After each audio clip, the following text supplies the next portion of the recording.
德国外交部那边刚放出的信儿，说他们那个外长瓦德福尔12月8号、9号，他又要火急火燎往咱们中国跑，还要跟咱们的王毅外长见面。你可能会说，嗨，这不就是个正常的外交往来吗？有啥可乐呵的？但你要是这么看，那可就只知其一不知其二了。这个事儿啊，它是搁在1个月前，那个剧本完全就不是这么写的。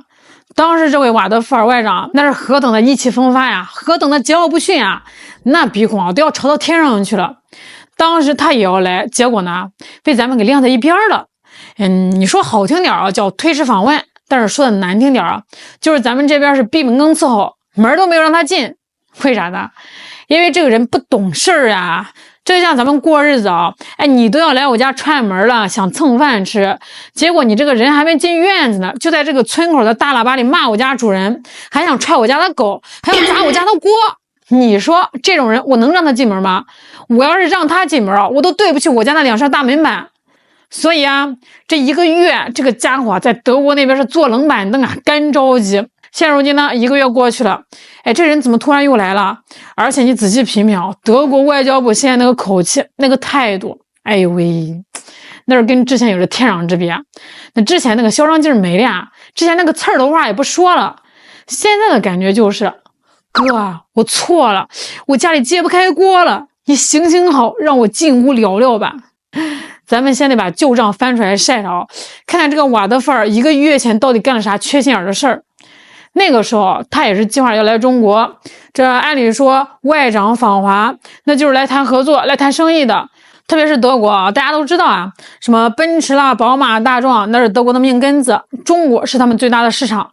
那你应该说点好听的吧？他不啊，这位瓦德福尔老兄啊，在这个出发前接受采访，那个嘴啊跟个棉裤腰似的，松的没边儿的呀。他干了2件特别恶心的事儿。第一呢，拿台湾问题说事儿啊，这就是典型的哪壶不开提哪壶。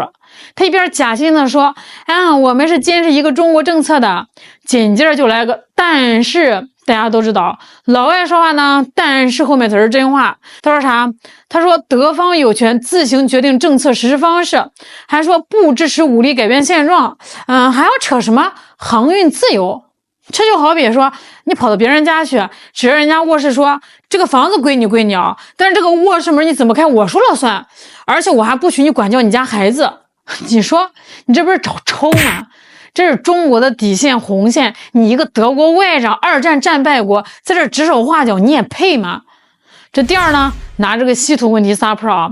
那当时咱们中国是为了保护这个环境和国家安全，对这个稀土出口做了一些管制，这很正常吧？我家地里长的大葱，我卖不卖，卖给谁，我有权决定吧？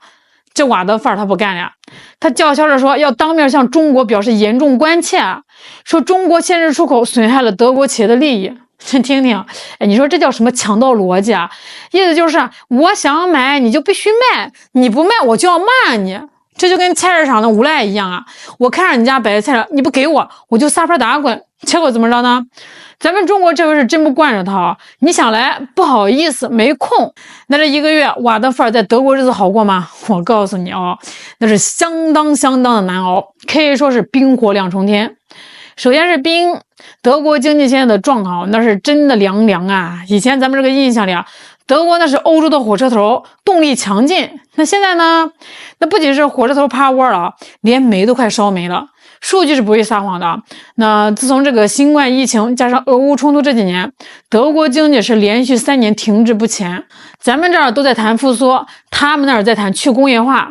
特别是2025年，这眼看着又要过完1年了呀。德国对华贸易的逆差还在扩大，啥意思啊？就是他们卖给咱们的东西少了，咱们卖给他们的东西多了。那以前这个德国人是傲气啊，觉得我有技术，我有好车，你不买不行。可是现在呢，咱们中国的电动车起来了，咱们的比亚迪、蔚来啊，把这个德国车打是满地找牙。德国引以为傲的汽车产业啊，现在是危机重重，那是裁员的裁员，关厂的关厂。其次是火，这把火是德国自家企业烧起来的。你想想，这个什么大众、西门子、巴斯夫这些大企业的老板，那是真正懂行的人。他们可是知道离开中国市场，德国经济就得进 ICU。上个月这个瓦德福尔在那边大放厥词呀，导致访华被取消。那这些德国大老板们急了呀！我听说啊，这帮 CEO 啊，差点没有冲进外交部，把这个瓦德福尔的桌子给掀了。当然有个细节特别的有意思，就是本来上次访华他有个庞大的企业天团要跟着来的，结果这个外长一下咧咧，企业界集体缺席，这就是给外长投了不信任票啊！这帮老板心里话啊，你想死别拉上我们呀，我们要赚钱，我们要吃饭啊，你去得罪中国，我们喝西北风去啊！还有那个什么德国的央行行长纳格尔，之前也是跟着起哄啊，说要干票大的报复中国啊。结果呢，咱们中国反手就是一个更坚定的出口管制，这下好了，这德国人就发现啊，自己手里没牌了。你想报复呢？你拿什么报复啊？你不卖给我机床，那我自己能造；你不卖给我汽车，我自己电车比你还好。你这反过来，我们要是不卖给你稀土，不卖给你关键的原材料，你的流水线就得停工啊，你的工人就得下岗啊。所以在这个一动一收之间，这个德国的默斯政府也扛不住了呀。社会民主党那帮议员也开始骂街了，逼着这个政府赶紧回头啊！你别端着了呀，你赶紧去中国道歉啊，赶紧把路通开呀！再不去，咱们连稀土渣子都吃不上了。在这么大的压力下，这瓦德福尔外长终于认清现实了。这次呢，重新宣布访华。你再看德国外交部的通稿，那叫一个温良恭俭让。这第一呢，台湾问题闭嘴啦。这回通稿里啊，你翻遍了也找不着他对台湾指手画脚的词儿了。那之前的什么严重关切了，什么自由航行了，全憋在肚子里了。因为他明白了，只要这张嘴一秃噜啊，这张飞机票就白买了。想进门啊，得先学会闭嘴。这第二呢，严重关系啊变成了加强联系。上次是来兴师问罪的啊，这次啊是来求合作的。官方说法是重点讨论关键原材料和技术供应链的安全性和可靠性问题。这话啊咱们得翻译翻译，大白话就是大哥呀，那个稀土能不能多给点？我们这个供应链快断了，求求你了，给条活路吧。我们要安全，我们要可靠，别给我们断供啊！你看看，这就叫官场语言的艺术啊！明明是来乞讨原材料的，他非得说成是讨论供应链安全，但是他语气里的那个软劲儿，那个求生欲啊，咱们隔着这个屏幕都能闻出来。这说明啥？说明德国人那种骨子里的傲慢被这个现实给打碎了呀！以前他们是觉得，我是西方阵营的，我跟美国是一伙的，我要搞这种意识形态外交，我要教中国做事儿。这现在发现这个美国大哥那是只管点火，他不管灭火呀，甚至还想趁机挖下这个德国的墙角。这真要到了经济要崩溃，工厂要停工的时候，能救德国的他不是华盛顿啊，是北京啊！中国市场根本不是他们以前以为的那种什么可以随意拿捏的软柿子了，而是他们德国经济复苏唯一的发动机。这个发动机它要是熄火了，德国这辆破车就得抛锚在半道上。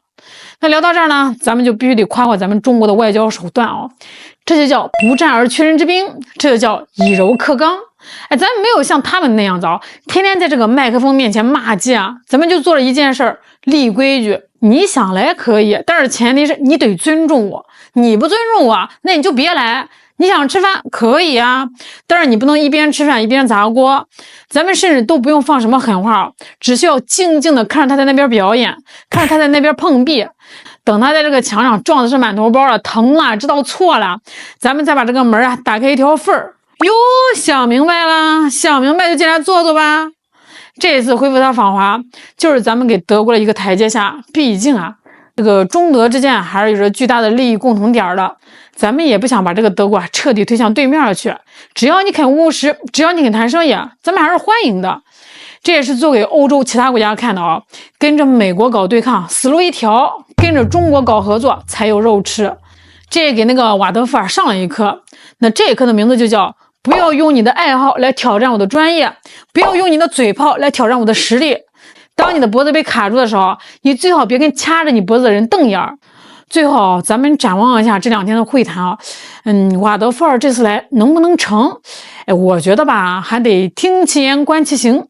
那现在的态度他是软了是好了，但是这帮西方政客那是属于变色龙的呀，在咱们这儿喝着茅台吃着烤鸭那是满嘴的中德友好，没准回去一下飞机，这就为了给美国表忠心，又开始胡说八道了。所以啊，咱们也不能太当真。如果德国这次他是真心实意的，带着诚意来的，把那些什么乱七八糟的政治偏见都扔到大西洋里，只谈经济，只谈民生，那这个中德关系啊，没准还真能迎来一个短暂的春天，哪怕是短暂的啊，对双方老百姓也是好事。那毕竟是做生意嘛，和气生财。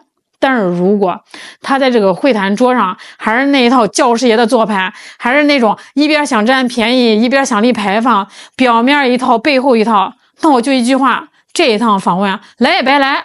咱们的稀土还是留着自个儿用吧，咱们的市场还是留给那些真正的朋友吧。总之，主动权现在是牢牢的掌握在咱们手里。德国外长这次来啊，不是来做客的，是来补考的。上次考试他挂科了，这次补考能不能过，全看他这两天表现了。好了，今天就跟大家聊到这儿了，咱们就看这瓦德范儿在北京能唱出什么戏码来。我是肖兰，我们下期再见。